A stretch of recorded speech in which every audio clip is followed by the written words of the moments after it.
had time to stretch your legs, get a break, going quickly on through this rapid fire round of Apereo software communities to hear from Mike Douglas on beadwork calendaring solution.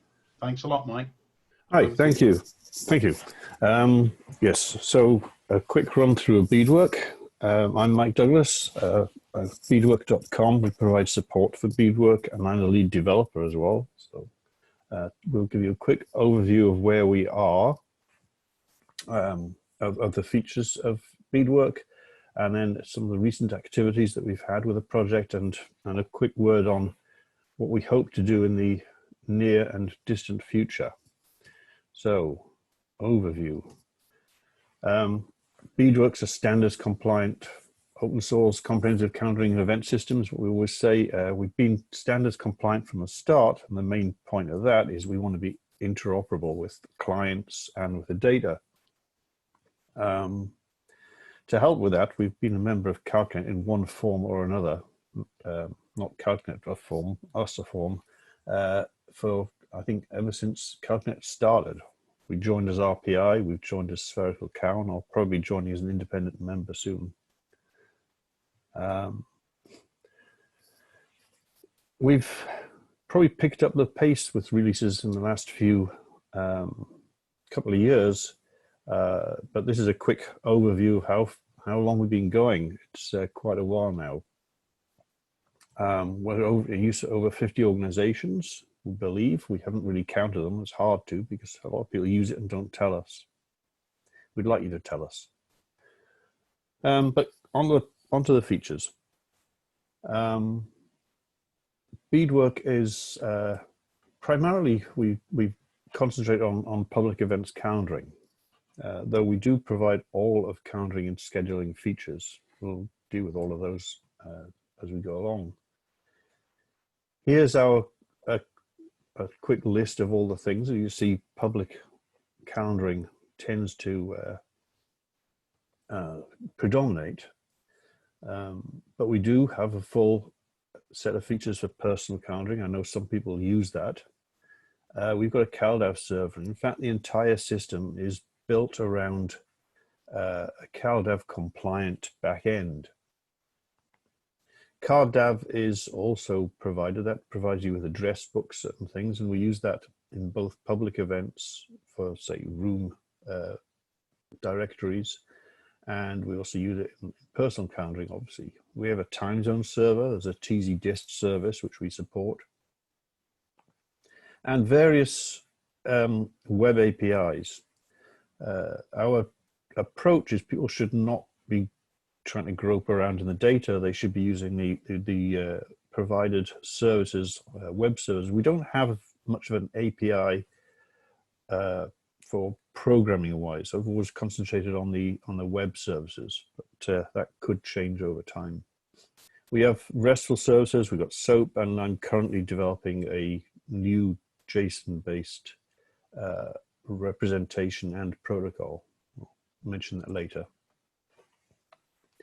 The overall view we have of the data and the system is that it's a big event pool. This is largely the public side, and it's almost one big pool of data. It's got some slight variations on that, and it gets put in there by public events administrators, or a lot of people use the public event submission tool, which sort of has a staging area and allows administrators to find stuff. We use that for, so say students or whatever can put stuff in, and then it can be sort of tidied up by the administrators and then published. We also have a sync engine which can be used to plug into external sources of data. And they may not be external to the organization, but external to beadwork. So Drupal for one. We often do that. OrgSync is another where we've been pulling data in. Having got it in there, as it goes in, it gets categorized in various ways, and it's at least identified as coming from a particular group or set of groups. And to get it out again, it's done through filters and subscriptions. Everything does it that way. So that we have essentially virtual collections, which are an alias to the main calendar or calendars, and they have a filter, and that's how you restrict the data to a particular view. So the main web presence is usually there. One that's got a subscription or subscriptions, and data feeds often tend to be more restricted, but to be a feed for just say a given site, department, or whatever. So you can get say the current 10 events or whatever for this week.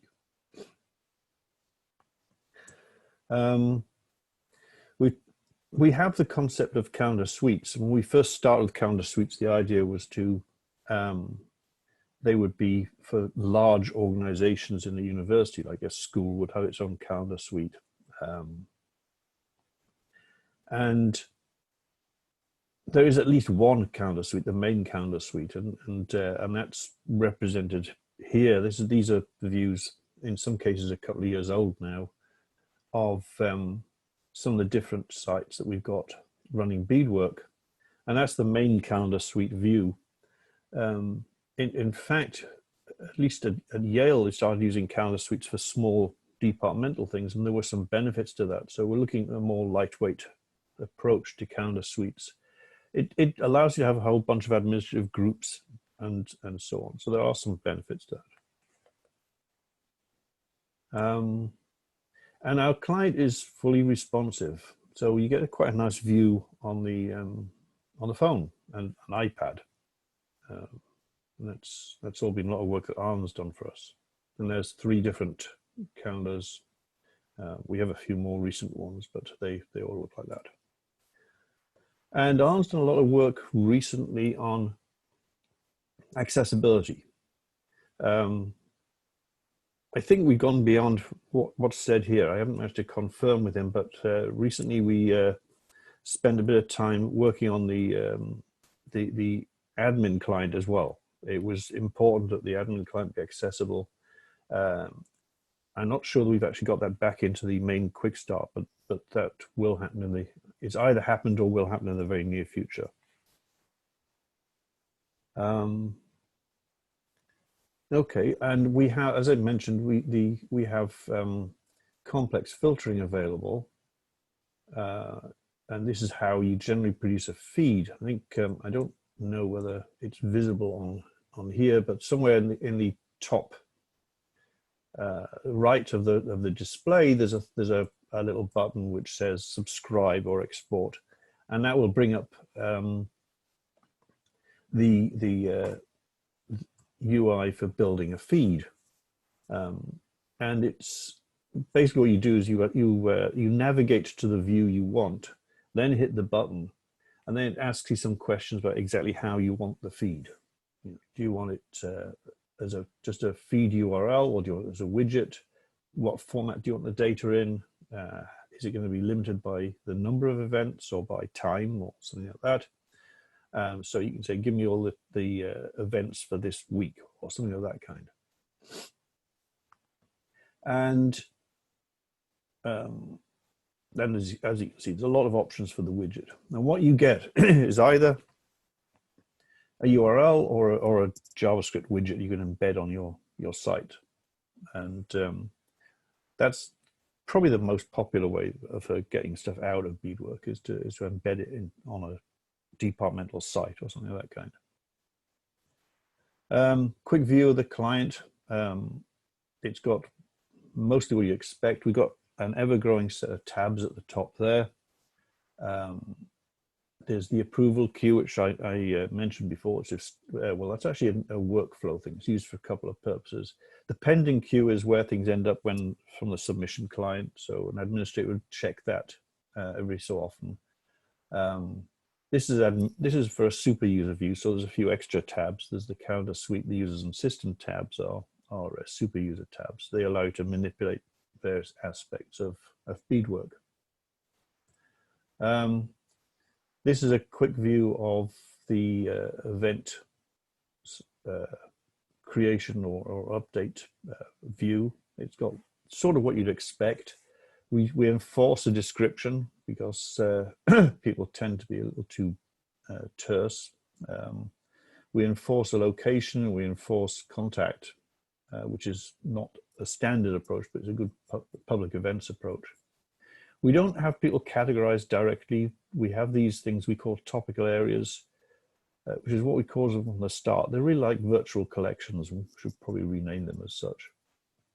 They are the filtered view of the events, and you really flag where you want it to show up. And they are actually implemented as aliases, and when stuff gets put in, it gets categories added to it, and then there's a filter also associated with each of those, which is used for the clients to subscribe and filter. We have full recurrence support, and this is the slightly simpler view that you get when you're just doing a regular, I'd say daily or weekly recurrence. But if you select some of the more complex ones, you end up with things of this kind, like the first Monday of the month and the third, whatever it is, Thursday we got here. So you can get very complicated with recurrences. And locations. We recently updated locations to allow more complex data. So you can put a full address in, you can put URLs in, and that kind. Suggested events is another feature we have. One administrative group can suggest an event to another administrative group. The administrators of that group can then either accept or reject the suggestion. If they accept it, the event will get categorized so it appears it's one of theirs as well. So that when things are being filtered by, say, that department, the event will show up. You can go back later on and reject it if you don't want it. And as you can see from the thing, you can look at all the things you rejected in the past and redo it. So rejecting doesn't mean it goes away forever. You can always go back to it. This is good for things that cross disciplines. Like we had at RPI, we had MPAC, where they do things like performances that involved mathematics or whatever. So maybe the math department wants to have have the thing showing up as well, even though it's an arts event. And this, we do have simple workflow. It is relatively simple. Basically divides your administrators into submitters and approvers. They use the admin client, but when they create an event, it does not go into the published event calendar. It needs to be approved by an approver, which is, so this is what they would see when they got the approval queue. They pick an event, they check it over, and then they approve it, and it gets published.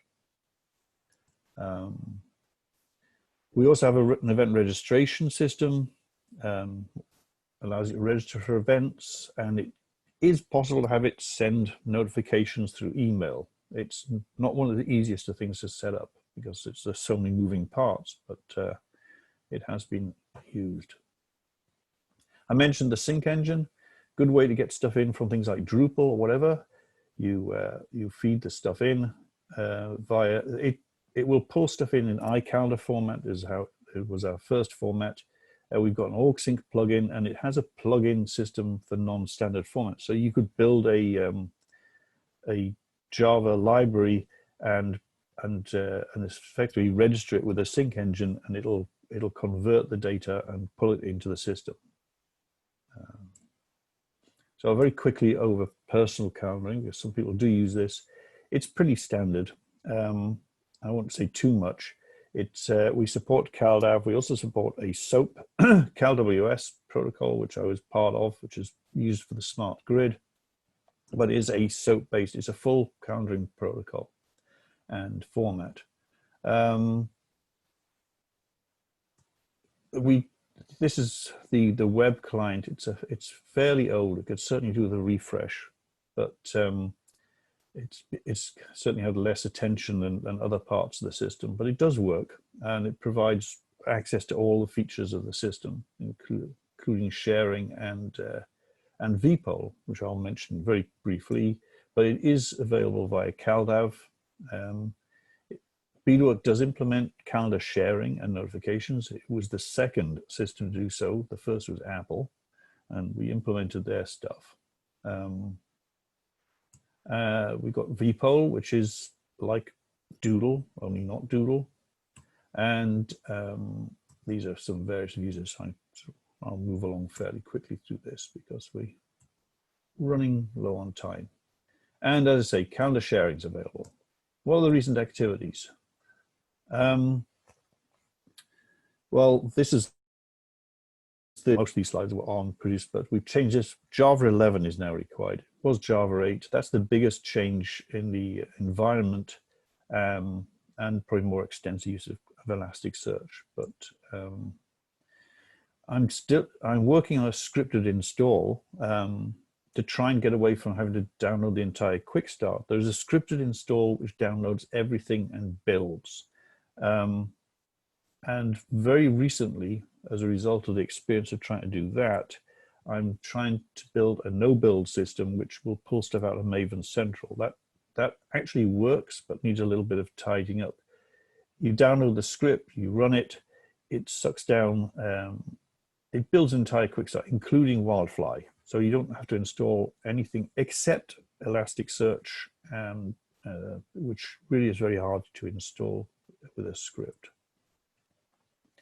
I'm working on JS Calendar supports a new JSON data format. And we can talk about that later on if people want to. There have been a lot of performance improvements. It's got much faster. It's much more reliable than it used to be. A lot of our problems were working with the database. Now, read-only methods don't even touch a database. So the front-end client is all Elasticsearch. We've got an authenticated public context for those who want to use it. And further development I'm hoping to do is schema changes, completely redo the schema. It's been the same for years, apart from minor changes. That's going to be a pretty hefty change. I'm working a new dump restore. I want to detach the web client from the back end and use protocols.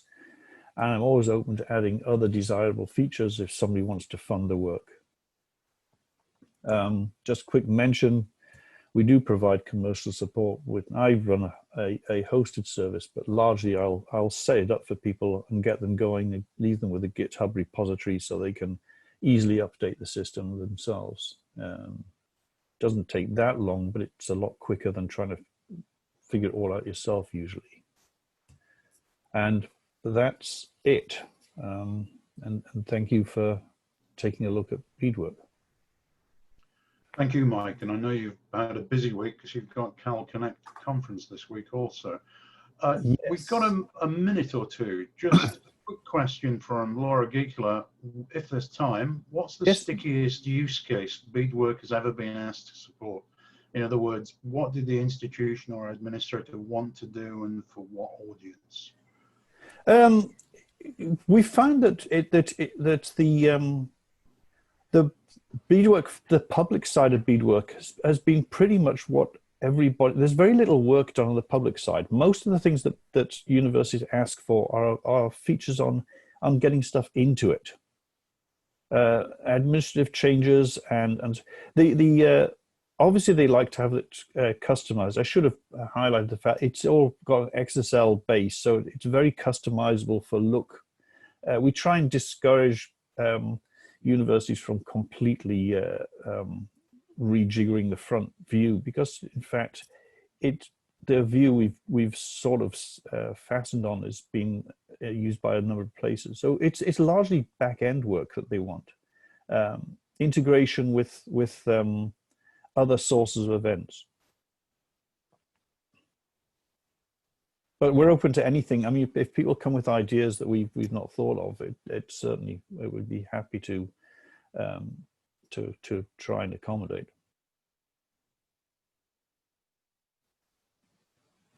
Excuse me. Thanks very much, Mike. We're almost out of time, almost exactly on 10 past the hour. Thanks for attending, and the recording will be available after the event. Well, thank you very much for running this.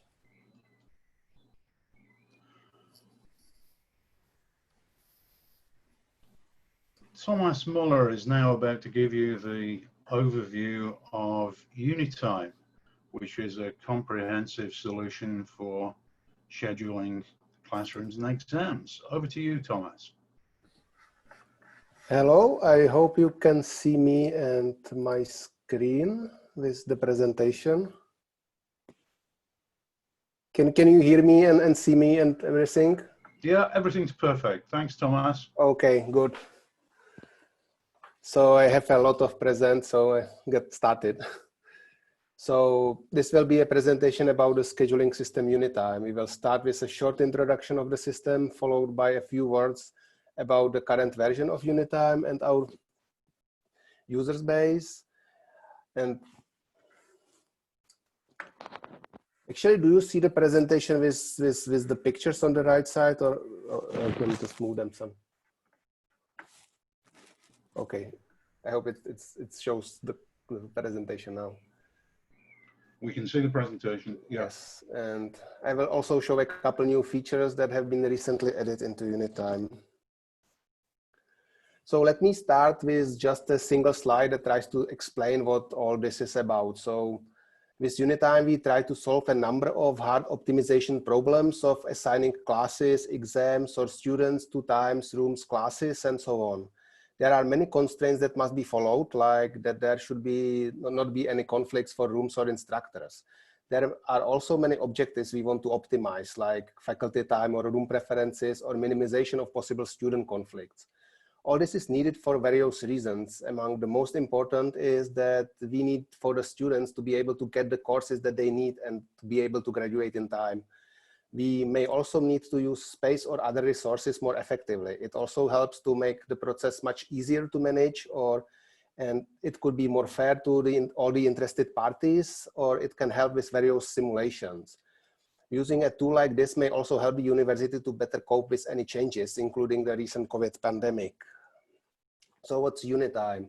Well, we call it a comprehensive academic scheduling solutions, meaning that our aim is to provide a tool for all or most of the scheduling or timetable needs of a university or a higher institution of higher education. We have 5 components of Unitime right now, or there are 5 components within Unitime right now, and an institution can use just 1 or 2 or all of them. So first of all, our course timetabling helps to build a schedule of classes, assigning individual sections to both times and rooms. It can consider various preferences and requirements on both time and room, availabilities of instructors, structure of courses, and so on. There is a solver that can be used to compute a timetable automatically, or that can help the user to provide valuable suggestions when the user is making manual changes, and it can just make sure that there are no time conflicts for the rooms, instructors, or students. The next component I will be talking about is the examination timetabling, which is used to build an examination schedule. It assigns exams to examination periods and rooms. Besides of considering the various preferences on rooms and periods, various relations between individual exams that we call distribution constraints, it minimizes the number of student direct conflicts, back-to-backs they have, or the cases where the student has more than 2 exams on a day. Exams can be split into multiple rooms or can share rooms, larger rooms as needed. One of the most important components is the student scheduling module. It takes the course demands of students and can be used to register students to individual classes. Students can provide courses they need together with alternatives and free time requests, section preferences.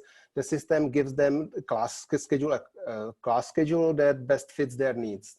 The class schedules can be either computed automatically for all students that did some form of pre-registration, or it can be used in an online form where the student gets the schedule immediately. The online mode can be also used by the students to make schedule adjustments once their initial class schedule is computed. The solver considers many constraints, including course structure that defines how the student can get enrolled into a course. There could be reservations. We can balance the remaining space in available sections. We can ensure some level of student schedule quality across all the students, like time for lunch, not too many gaps on the schedule, in the schedule, travel times, and so on. The last component that is using a constraint-based optimization solver is the instructor scheduling module. This is usually used for assigning teaching assistants to classes that they are going to teach, considering their teaching load, qualifications, skills, availabilities, and preferences. It can also make sure that a TA does not get to teach a class at a time when he or she has a class schedule, or that all assignments for a single TA are of the same course. Or for instance, if there is a large enough course, that it can assure that all the labs that the TA teach are associated with the same lecturer or the same professor. Finally, we also have an event management tool. It is used to book additional events in university rooms, and it also provides room availability for the other timetabling components, timetabling problems.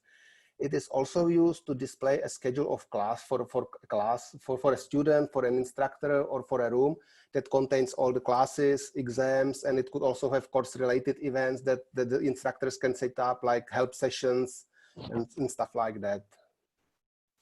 The Unitime system is open source and is part of the Apereo Foundation since 2015. It is web-based, written in Java using modern technologies like Hibernate or Spring. The example here shows a possible Unitime deployment at a larger institution. Usually for smaller schools, there is just one Tomcat talking to a database. But if needed, there can be multiple web servers, and the optimization, if needed, can be also offloaded to a separate solver server or solver servers that can be better suited for these intensive in-memory computations. The Unitime project started as a research project, and we have published a number of papers over the years. Many of them are in peer-reviewed journals like the Journal of Scheduling or Annals of Operations Research. Last year, we have co-organized the international timetabling competition called ITC 2019. It is for the researchers interested in the course timetabling research. We have published 3 sets of problem instances, 10 instances in each set. On our competition website, anyone who wants to be able to download these data instances must register, and we have way over 200 registrations from over 50 countries.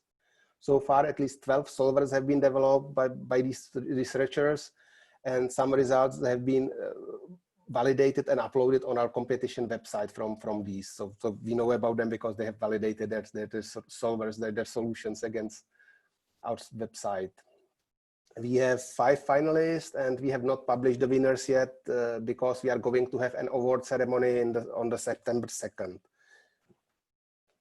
Finally, I would like to mention that Unitime is a very robust system with many user roles that can fit the needs of a small institution, but also quite large universities with multiple campuses.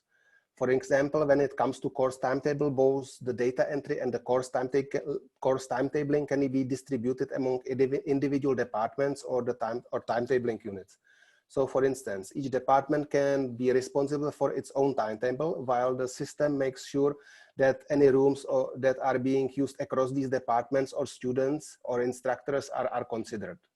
Typically, for smaller schools, the data entry is distributed, but there is one central office, like for instance, the registrar, the office of the registrar, that is responsible for actually running the solver and producing the timetable. Because Unitime is available for download and use for free, we have only a limited knowledge about our users. There is about a dozen or 2 dozen of the users that we have worked with in the past or are working regularly, but from the rest, we may only get an occasional email questions or no message at all. However, we do have a voluntary registration in Unitime that the admin can fill in once the system is installed or at a later date. These registrations have been used to create this word cloud. It covers over 400 registrations from around the world. Also, out of these registrations, about 75 institutions has indicated that they use Unitime in production. During the past 12 months, we have got about 50 new registrations, a tenth of which has indicated that they use Unitime in production. I would like to also point out that we have had 10 institutions that provided us with their course timetabling data for the international timetabling competition. All these have been using Unitime in production for quite some time now, and I have had their university logos shown on the previous slide when I was talking about the competition. We do have a major release of Unitime every year, We are currently on Unitime 4.4. There are also minor releases that are done more frequently, typically every other month or so. From the next Unitime version that is going to be released later this year, I would like to point out two new features.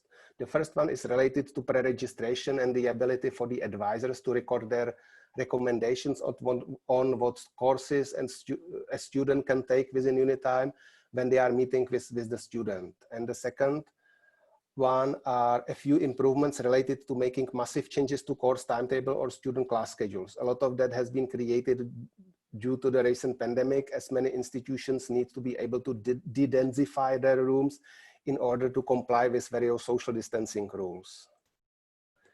So for the advisor recommendations, the page looks like this. An advisor opens the page, looks up the student that he or she is meeting, and can see if there are any pre-registration that there are already exists for the student. So for example, if in the example I have from the slide, it looks like the student is already in computer science learning community. So he's going to get these 3 CS courses together and will follow the same sections as other students in his group.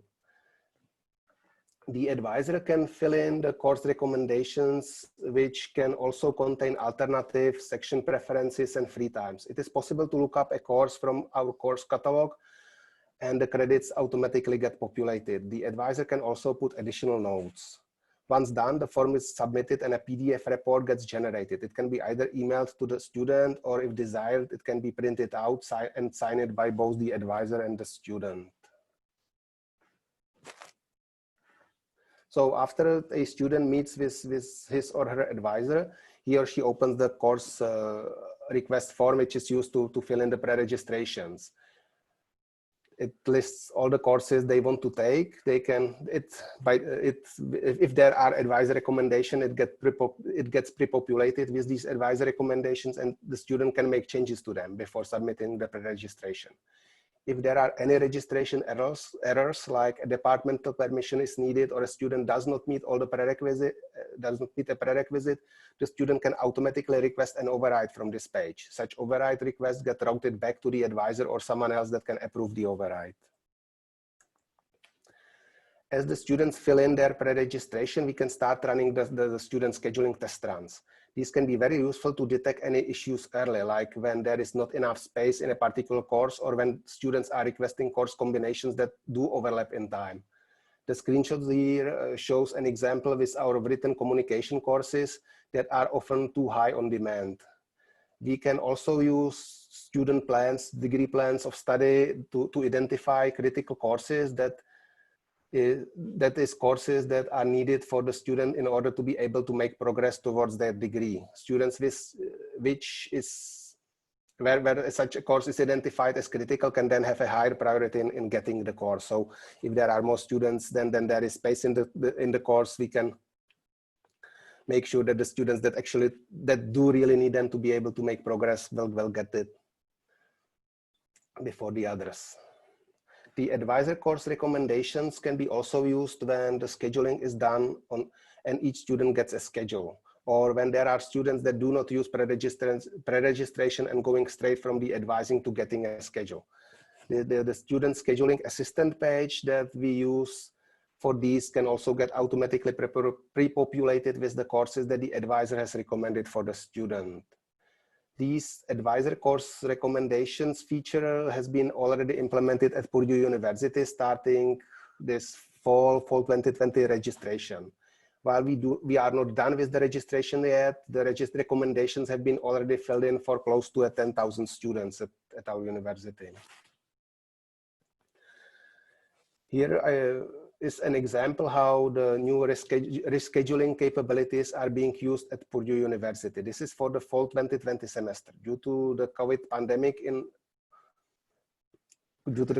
pandemic, all our spring classes and most of our summer classes have been delivered online. However, we are planning to resume in-person classes this fall with many safety precautions, of course.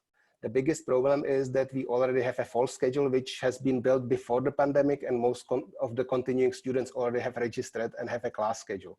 So we are heavily relying on Unitime here to be able to modify the schedule of classes. Some classes will be taught online. For example, all the large lectures that are over 150 students. This will free up some space to allow smaller lectures to get a larger room.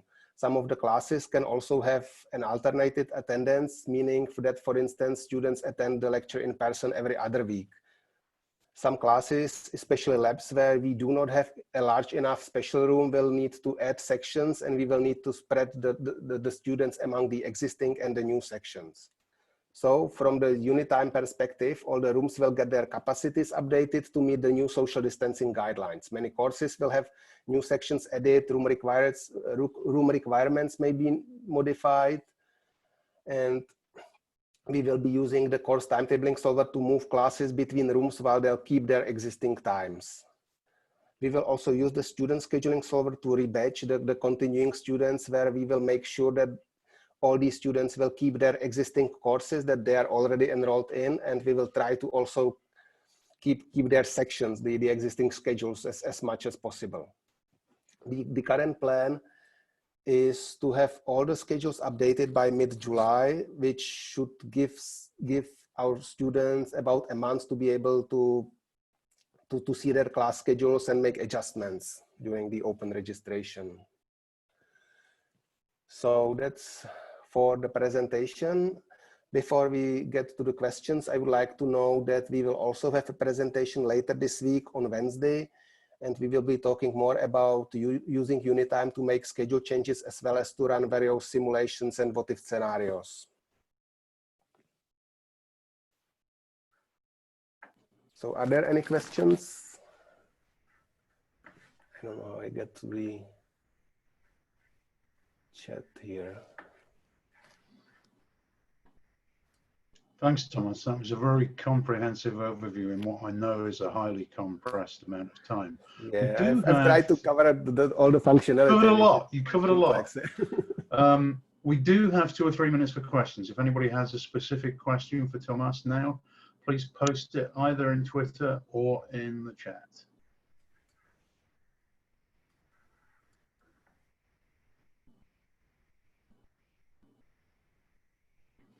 I think you've given people a huge amount to think about. Thanks very much. And as I've said, the recording is going to be made available after the event. We have a short break coming up, and then at 10:40 Eastern, we're on to our keynote presentation. So thanks again, Thomas. No questions coming. I think people probably need to stretch their legs. See you in 10 minutes, folks.